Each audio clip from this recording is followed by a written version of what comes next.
मैं रविंद्र कुमार आर के स्टडी में आप सबका स्वागत करता हूं। आज के वीडियो में आप लोग देखेंगे वॉइस का प्रैक्टिस सेट। इसके पहले वॉइस आप लोगों को 7 पार्ट में बता चुके हैं और आज देखेंगे वॉइस के प्रैक्टिस सेट पर चलते हैं। किस तरह से प्रतियोगिता परीक्षाओं में या फिर मैट्रिक या इंटर के परीक्षाओं में किस तरह से प्रश्न वॉइस से संबंधित पूछे जाते हैं, तो इसी को आज प्रैक्टिस सेट के रूप में देखेंगे। तो चलिए वीडियो को शुरुआत करते हैं। सबसे पहला प्रश्न देखते हैं। देखिए पहला प्रश्न में the cat is eating the fish. The cat is eating the fish. यहाँ पर देखिए प्रेजेंट कंटिन्यूअस टेंस का वाक्य है। Cat is eating the fish. तो सबसे पहले यहाँ ऑब्जेक्ट को सब्जेक्ट के स्थान पर लाइए और सब्जेक्ट को ऑब्जेक्ट के स्थान पर लाइए। तो देखिए यहाँ पर ऑब्जेक्ट है द फिश, तो उसको सब्जेक्ट पर लाएंगे तो द फिश यूँ हो जाएगा और उसके बाद इज और उसके बाद बीइंग लगाइए और वर्ब का तीसरा रूप ईट से ईटेन हो जाएगा और बाई का प्रयोग करेंगे और उसके बाद सब्जेक्ट को ऑब्जेक्ट के स्थान पर ले जाएंगे तो द कैट हो जाएगा। तो पहला ही विकल्प में हम देखेंगे कि the fish is being eaten by the cat. यही पहला विकल्प ही सही होगा। दूसरा तीसरा चौथा विकल्प में सही नहीं है, पहला विकल्प ही सही है। तो the fish is being eaten by the cat को सही लगाइए, पहला विकल्प। दूसरा प्रश्न पर चलते हैं। सेकंड प्रश्न पर चलिए, दूसरा प्रश्न पर चलिए। Radha sings a song. यहाँ देखिए प्रेजेंट इंडेफिनिट का वाक्य है। तो Radha sings a song. Radha देखिए यहाँ सब्जेक्ट है और ये सॉन्ग क्या है, ऑब्जेक्ट है। तो ऑब्जेक्ट को सब्जेक्ट के स्थान पर और सब्जेक्ट को ऑब्जेक्ट के स्थान पर ले जाएंगे। तो यहाँ से देखिए ये सॉन्ग को सबसे पहले ले आइए, ए सॉन्ग। उसके बाद इज का प्रयोग कीजिए, ए सॉन्ग इज। और सिंग का तीसरा रूप संग होता है। तो a song is sung by Radha. A song is sung by Radha होगा, यानी दूसरा विकल्प सही होगा। तो दूसरा विकल्प ही लगा दीजिए, a song is sung by Radha. तो चलिए तीसरा प्रश्न पर देखते हैं। तीसरा प्रश्न में आइए। तीसरा प्रश्न, Marsha is reading a novel. Marsha is reading a novel present continuous tense का वाक्य है और इसमें मार्शा सब्जेक्ट है और तो यहाँ देखिए Marsha is reading a novel present continuous tense का वाक्य है। तो ऑब्जेक्ट है नोवेल, तो नोवेल को क्या करेंगे, सब्जेक्ट के स्थान पर ले आएंगे। सब्जेक्ट के स्थान पर नोवेल को ले आइए तो ये नोवेल हो जाएगा और ये नोवेल इज हो जाएगा और कंटिन्यूअस टेंस से इसलिए बीइंग लगाएंगे तो ये नोवेल इज बीइंग और रीडिंग से हो जाएगा तीसरा रूप रीड ही होता है। तो ये novel is being read by Radha. तो देखिए तो ये novel is being read by Marsha. Radha नहीं है, मार्शा है। तो तीसरा विकल्प पर ही सही हो जाएगा। तीसरा विकल्प देखिए मिल रहा है, a novel is being read by Marsha. यहाँ राधा नहीं है, मार्शा है। तो चलिए चौथा प्रश्न पर चलते हैं। चौथा प्रश्न पर आते हैं। चौथा प्रश्न पर आइए। तो चौथा प्रश्न होगा,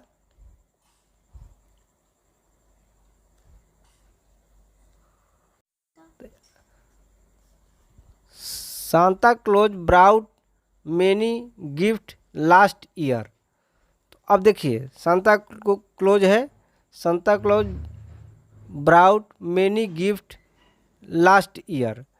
तो यहाँ पर देखिए मेनी गिफ्ट को ले आइए, सब्जेक्ट को ऑब्जेक्ट के स्थान पर ले जाइए और ऑब्जेक्ट को सब्जेक्ट के स्थान पर लाया जाएगा। तो यहाँ पर देखिए मेनी गिफ्ट्स को पहले रखिए और इसके अनुसार गिफ्ट्स प्लूरल है तो वेयर का प्रयोग करेंगे। तो इसके साथ मैनी गिफ्ट्स वेयर, अब ब्राउट तीसरा रूप ये है तो ब्राउट रखेंगे और बाई सांता क्लॉज को ले जाएंगे ऑब्जेक्ट के स्थान पर और लास्ट ईयर को रखेंगे अंत में। तो दूसरा विकल्प सही होगा, many gifts were brought by Santa Claus last year. तो ये हमारा हो गया दूसरा विकल्प सही। चौथा प्रश्न में दूसरा विकल्प सही है। चलिए पांचवा प्रश्न पर चलते हैं। Somebody will clean the office tomorrow. तो somebody will clean the office tomorrow, तो इसमें देखिए सबसे पहले ऑफिस को, द ऑफिस को ऑब्जेक्ट है तो सब्जेक्ट के स्थान पर लाएंगे। तो द ऑफिस बिल बी का प्रयोग करेंगे तो the office will be, clean से क्लीनेड हो जाएगा तो the office will be cleaned tomorrow हो जाएगा। इसमें somebody, anybody, nobody पहले ही बता चुके हैं कि अगर वाक्य में सब्जेक्ट के रूप में रहे तो इसको ऑब्जेक्ट में बाई के बाद ऑब्जेक्ट नहीं लगाते हैं, तो इसीलिए इसमें सम बॉडी का प्रयोग नहीं होगा। तो दूसरा विकल्प बी होगा। बी विकल्प बी में लगाएंगे the office will be cleaned tomorrow. तो चलिए अगला प्रश्न देखते हैं। पांचवा प्रश्न, छठा प्रश्न पर चलते हैं। छठा प्रश्न देखिए, they are going to build a new airport. They are going to build a new airport. तो यहाँ न्यू एयरपोर्ट है तो न्यू एयरपोर्ट को सबसे पहले सब्जेक्ट के स्थान पर रखेंगे तो न्यू एयरपोर्ट के अनुसार इज लगाएंगे तो न्यू एयरपोर्ट इज, और उसके बाद देखिए बिंग लगाइए, न्यू एयरपोर्ट इज बिंग, और गो से गॉन हो जाएगा, gone to build by them, यानी तीसरा विकल्प सी विकल्प होगा। सी विकल्प को सही लगाइए, a new airport is being gone to build by them. चलिए अगला सातवां प्रश्न पर चलते हैं। सातवां प्रश्न पर चलते हैं। एक बात आप लोग को बता देना चाहते हैं कि वॉइस का 7 पार्ट बता चुके हैं और उन्हीं 7 पार्ट में ये सब प्रश्न का हल दिया गया है। आज सिर्फ प्रैक्टिस होगा, इसके नियम पर हम ज़्यादा नहीं जाएंगे। तो चलिए 7वां प्रश्न देखते हैं। Who broke this window. Who broke this window, यहाँ प्रश्नवाचक चिन्ह छूट गया है तो प्रश्नवाचक चिन्ह का प्रयोग करेंगे क्योंकि इसमें प्रश्नवाचक चिन्ह का प्रयोग होना चाहिए। तो हु ब्रोक दिस विंडो। तो चलिए यहाँ देखते हैं। तो सब्जेक्ट को सबसे पहले बाय होम का प्रयोग, हु का प्रयोग जब होता है तो उसको हु को बाय होम का लिखते हैं। तो बाय होम लिखेंगे, सबसे पहले बाय होम लिखेंगे, उसके बाद सब्जेक्ट द विंडो का, दिस विंडो का प्रयोग करेंगे तो बाय होम दिस विंडो, और उसके अनुसार बाय होम के पहले देखिए एक्जुलरी वर्ब का प्रयोग करेंगे तो सबसे पहले वाज लिखेंगे, बाय होम वाज, और उसके बाद सब्जेक्ट के रूप में दिस विंडो, उसके बाद ब्रोक से ब्रोकन हो जाएगा, यानी पहला विकल्प ए सही होगा, यानी by whom was this window broken. तो चलिए पहला विकल्प ही इसको सही लगाइए, ये विकल्प सही होगा। 8वां प्रश्न पर चलते हैं। 8वां प्रश्न में होगा she has learned her lesson. ये आपको प्रेजेंट परफेक्ट टेंस का वाक्य है। तो इसमें चलिए हर लेसन को ऑब्जेक्ट है उसको सब्जेक्ट के स्थान पर रखेंगे तो हर लेसन हो जाएगा। हर लेसन के अनुसार लेसन्स, हर लेसन्स प्लुरल है तो इसलिए इसमें हैव, हैज नहीं लगेगा, हैव लगेगा, और हैव के साथ बीन लगेगा तो हर लेसन हैव बीन, और लर्न है तो लर्न का ही प्रयोग तीसरा रूप हो जाएगा। तो her lesson have been learned by का प्रयोग करेंगे और सब्जेक्ट को ऑब्जेक्ट के स्थान पर ले जाएंगे तब सी से हर हो जाएगा, यानी चौथा विकल्प सही होगा। चौथा डी विकल्प देखिए, her lesson have been learned by her. चलिए 9वां प्रश्न पर चलते हैं। 9वां प्रश्न है Rita did not clean the room, Rita did not clean the room. तो ऑब्जेक्ट को सब्जेक्ट के स्थान पर ले आइए। तो ऑब्जेक्ट है द रूम, तो सबसे पहले द रूम लिखेंगे और रूम के अनुसार वाज का प्रयोग करेंगे। तो वाज, और देखिए निगेटिव सेंटेंस है तो नॉट का प्रयोग करेंगे। तो the room was not, not clean से क्लीनड हो जाएगा। तो the room was not cleaned by Rita. चलिए, तो ये हो जाएगा हमारा तीसरा विकल्प, सी विकल्प सही होगा, the room was not clean bye Rita. चलिए 10वां प्रश्न पर चलते हैं। 10वां प्रश्न पर चलते हैं। Let us help him. देखिए वाक्य में लेट से शुरू है, वाक्य में जब लेट से शुरू होगा तो सबसे पहले लेट रहेगा, ठीक है। तो यहाँ लेट होगा, उसके बाद सब्जेक्ट क्या है, ऑब्जेक्ट है, ऑब्जेक्ट हिम है, उसको सब्जेक्ट के स्थान पर ले आएंगे। तो लेट हिम से ही हो जाएगा। कुछ प्रयोग करेंगे, लेट से शुरू करेंगे और उसके बाद देखिए हिम है ऑब्जेक्ट रूप से सब्जेक्ट स्थान पर ले जाएंगे तो उसको ही का प्रयोग करेंगे, ही लिखेंगे। गलत से लिखा गया है, देखिए चौथा विकल्प में हिम लिखा गया है, वो ही होगा, ही उसको पढ़िए। तो लेट ही और उसके बाद बी लगाएंगे और हेल्प से हेल्प्ड हो जाएगा। और बाई के बाद अस जो ऑब्जेक्ट रूप में चला जाएगा तो अस ही रहेगा। तो let he be helped by us होगा, यानी चौथा विकल्प डी विकल्प सही होगा। बाकी तीनों विकल्प गलत होंगे, डी विकल्प इसमें सही होगा। चलिए 11वां प्रश्न पर चलते हैं। 11वां प्रश्न पर चलते हैं। He will finish this lesson before this month. He will finish the lesson before this month.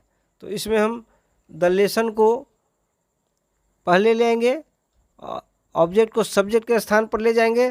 तो द लेसन हो जाएगा, द लेसन हो जाएगा और बिल का प्रयोग होगा, बिल के साथ बी लगेगा, विल बी फिनिश से फिनिश्ड हो जाएगा, फिनिश्ड तीसरा रूप हो जाएगा। उसके बाद बिफोर दिस मंथ हो जाएगा अदर वर्ड। उसके बाद बाई का प्रयोग करेंगे, बाई और क्या है, बाई के बाद बी से अस हो जाएगा, यानी तीसरा विकल्प सही होगा, the lessons will be finished before this month by us. तो तीसरा विकल्प सही होगा, तीसरा विकल्प लगा लीजिए, डी में सी विकल्प को सही कीजिए। चलिए 12वां प्रश्न पर चलते हैं। 12वां क्वेश्चन पर चलते हैं। The dogs were catching the girl. तो चलिए यहाँ सब्जेक्ट को ऑब्जेक्ट के स्थान पर ले आइए और ऑब्जेक्ट को सब्जेक्ट के स्थान पर ले जाइए। ये पास्ट कंटिन्यूअस टेंस का वाक्य है, तो इसको कैसे बनाएंगे पहले भी नियम में बता चुके हैं। तो चलिए यहाँ ऑब्जेक्ट को सब्जेक्ट के स्थान पर ले आते हैं। तो द गर्ल को ले आएंगे तो द गर्ल हो जाएगा और उसके अनुसार वाज का प्रयोग होगा, वेयर का प्रयोग नहीं होगा। तो गर्ल वाज और वाज के साथ बींग लगाएंगे तो गर्ल वाज बींग कैस्ड, कैस्ट का ईडी लगाएंगे, कैसिंग का प्रयोग होगा, तीसरा रूप होगा तो कैस्ट हो जाएगा। और बाई का प्रयोग करेंगे और द डॉग हो जाएगा, डॉग्स। तो चौथा विकल्प यानी डी विकल्प को सही कीजिए, the girl was being caught by the dogs. तो इस तरह से चौथा विकल्प डी विकल्प हमारा सही होगा। चलिए 13वां प्रश्न पर चलते हैं। 13वां प्रश्न होगा he had completed the work, he had completed the work. ये पास्ट परफेक्ट टेंस का वाक्य है, पास्ट परफेक्ट टेंस का वाक्य है। तो इसको बनाइए, सबसे पहले ऑब्जेक्ट को सब्जेक्ट के स्थान पर, सब्जेक्ट को ऑब्जेक्ट के स्थान पर ले जाएंगे। तो द वर्क ऑब्जेक्ट है, उसको सब्जेक्ट के स्थान पर ले आइए तो द वर्क हो जाएगा और उसके अनुसार हैड ही होगा। तो द वर्क हैड और कंप्लीटेड तीसरा रूप है ही, तो उसको वैसे ही छोड़ देंगे। तो द वर्क हैड बीन का प्रयोग करेंगे, उसके बाद कंप्लीटेड लिखेंगे, the work had been completed और बाई का प्रयोग करेंगे और ही को ऑब्जेक्ट के रूप में ले जाएंगे तो हिम हो जाएगा। यानी चौथा विकल्प डी विकल्प इसमें सही होगा, the work had been completed by him. चलिए 14वां प्रश्न पर चलते हैं। प्रश्न संख्या 14 पर चलते हैं। I was writing a poem. I was writing a poem, ये प्रेजेंट कंटिन्यूअस टेंस का वाक्य है। तो चलिए ऑब्जेक्ट को सब्जेक्ट के स्थान पर ले आते हैं। तो ए पोएम वाज बीइंग का प्रयोग करेंगे। A poem was being written by me. तो चौथा विकल्प यानी डी विकल्प सही होगा। A poem was being written by me होगा। तो चौथा विकल्प डी विकल्प सही लगा लीजिए। तो 15वां क्वेश्चन पर चलते हैं। 15वां question, bring a glass of water. देखिए यहाँ पर ऑर्डर वाक्य है, वाक्य में आदेश दिया जा रहा है कि एक गिलास पानी लाओ। तो bring a glass of water, तो इम्परेटिव सेंटेंस में बता चुके हैं कि एक गिलास पानी, ऑर्डर का अगर वाक्य में ऑर्डर हो तो उसे कैसे बनाएंगे। तो लेट से शुरू करेंगे। तो सबसे पहले लेट का प्रयोग करेंगे, लेट, और उसके बाद सब्जेक्ट को रखेंगे let a glass of water. Let a glass of water, let a glass of water, उसके बाद बी का प्रयोग करेंगे। अब ब्रिंग से ब्राउट हो जाएगा। तो let a glass of water be brought, यानी पहला विकल्प सही होगा। विकल्प ए को सही लगाइए, let a glass of water be brought होगा। तो 16वां प्रश्न पर चलते हैं। 16वां प्रश्न, हु ब्रोक द ग्लास। देखिए यहाँ प्रश्नवाचक चिन्ह है। तो passive voice of interrogative sentence में हु का प्रयोग से पैसिव वॉइस बनाने के लिए बताए थे। तो चलिए इसको देखते हैं। तो हु को सबसे पहले बाय होम कर देंगे। हु को सबसे पहले बाय होम करेंगे, एक्जुलरी वर्ब का प्रयोग करेंगे। तो उसके अनुसार एक्जुलरी वर्ब वाज लगेगा। तो by whom was the glass, by whom was the glass. अब ब्रोक से ब्रोकन हो जाएगा। तो by whom was the glass broken. दूसरा विकल्प यानी बी विकल्प सही होगा। आंसर होगा इसमें by whom was the glass broken. चलिए 17वां प्रश्न पर चलते हैं। Someone has stolen my prize. Someone has stolen my prize. तो इसमें देखिए, तो यहाँ देखिए someone has stolen my purse, prize नहीं है, यहाँ पर्स पढ़ेंगे। तो someone has stolen my purse. तो वाक्य में अगर समवन, समबॉडी, नोबॉडी ये सब रहता है सब्जेक्ट के रूप में, तो उसको ऑब्जेक्ट के रूप में बाई के बाद ऑब्जेक्ट नहीं लिखते हैं, नियम है। तो उसमें समवन का प्रयोग बाई के बाद नहीं करेंगे। तो सबसे पहले ऑब्जेक्ट को सब्जेक्ट के स्थान पर ले आते हैं। तो माई पर्स हो जाएगा। सबसे पहले माई पर्स हो जाएगा और हैज हो जाएगा। माई पर्स के बाद हैज, उसके बाद बीन का प्रयोग करेंगे। My purse has been. Stolen नहीं रहेगा क्योंकि तीसरा रूप है। तो my purse has been stolen, बस इतना ही तक आंसर हो जाएगा। इसमें समवन का प्रयोग नहीं होगा। तो my purse has been stolen, बस इतना ही होगा। My purse has been stolen, यहाँ समवन का प्रयोग नहीं करेंगे, बाई के बाद समवन का प्रयोग नहीं करेंगे और स्टोल ही नहीं लिखेंगे, स्टोलन लिखेंगे। उसके बाद इन उसमें उसके साथ जोड़ लीजिएगा। तो my purse has been stolen, इसमें समवन को प्रयोग नहीं करेंगे बाई के बाद, तो गलत हो जाएगा। तो पहला विकल्प, ये विकल्प सही हो जाएगा, my purse has been stolen. चलिए 18वां प्रश्न पर चलते हैं। Two boys were helping a blind man. Two boys were helping a blind man. तो चलिए यहाँ ब्लाइंड मैन ऑब्जेक्ट है, उसको सब्जेक्ट के स्थान पर लाते हैं। ये पास्ट कंटिन्यूअस टेंस का वाक्य है, तो उसी का नियम के अनुसार बनाएंगे ही। तो ए ब्लाइंड मैन यहाँ पर ले आइए। ए blind man was, A blind man was, उसके बाद बीइंग लगाइए। ए ब्लाइंड मैन वाज बीइंग, उसके बाद हेल्प्ड बाय टू बॉयज, यानी चौथा विकल्प डी सही होगा। विकल्प डी को सही कीजिए। उसके बाद आइए अगला प्रश्न पर चलते हैं। 19वां प्रश्न, he has राइज्ड N important question. He has राइज्ड N important question, ये भी प्रेजेंट परफेक्ट टेंस का वाक्य है तो उसी के नियम के अनुसार बनाएंगे। तो ऑब्जेक्ट को सब्जेक्ट के स्थान पर, सब्जेक्ट को ऑब्जेक्ट के स्थान पर लाते हैं।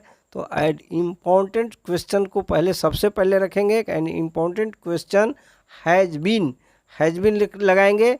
हैज़ बीन राइज से राइज्ड हो जाएगा, राइज बाय, और ही से जब ऑब्जेक्ट में जाएगा तो हिम हो जाएगा। तो तीसरा सी विकल्प लगाइए सही। An important question has been raise by him. चलिए 20वां प्रश्न पर चलते हैं। 20वां प्रश्न, are you revising your lesson, are you not revising your lesson, कि यहाँ नॉट है, are you not revising your lesson.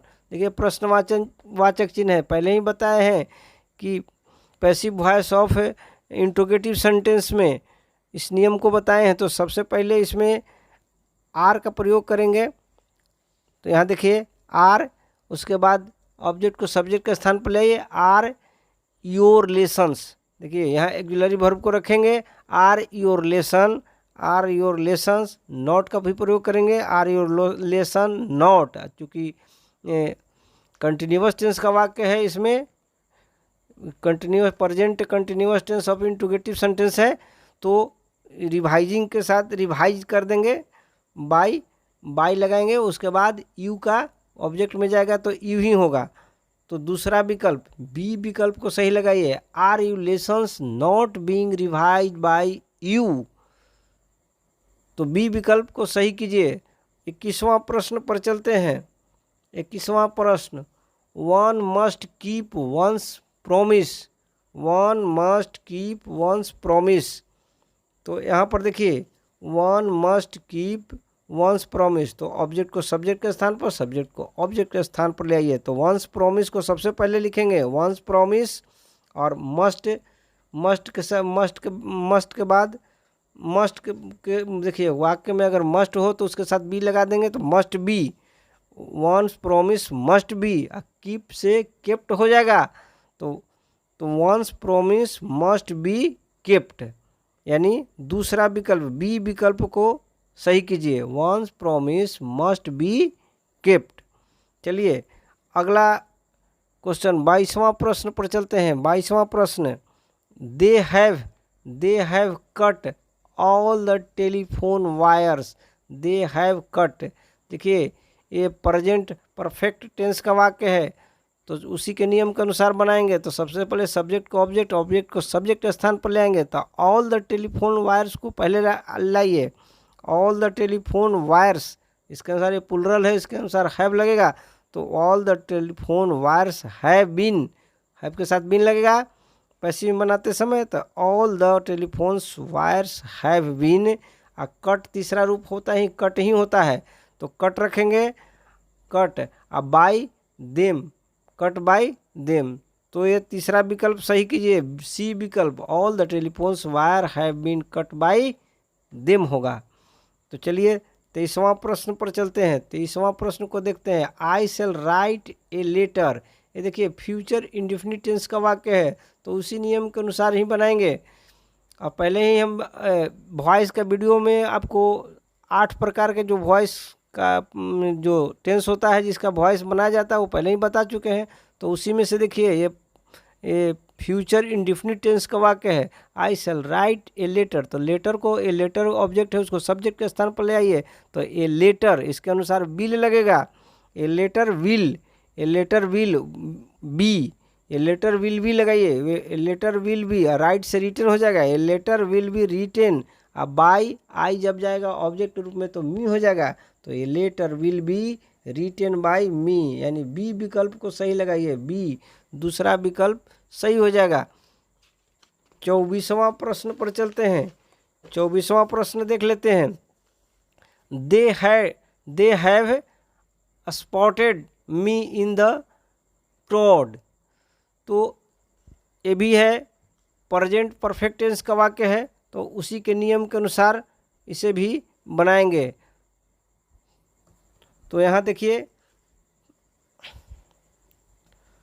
ये इसमें डी पर आइए, देखिए I have been spotted by them in the crowd. तो इसी को लगाइए, डी के विकल्प को सही कीजिए। I have been spotted by them in the crowd. तो चलिए डी विकल्प सही होगा।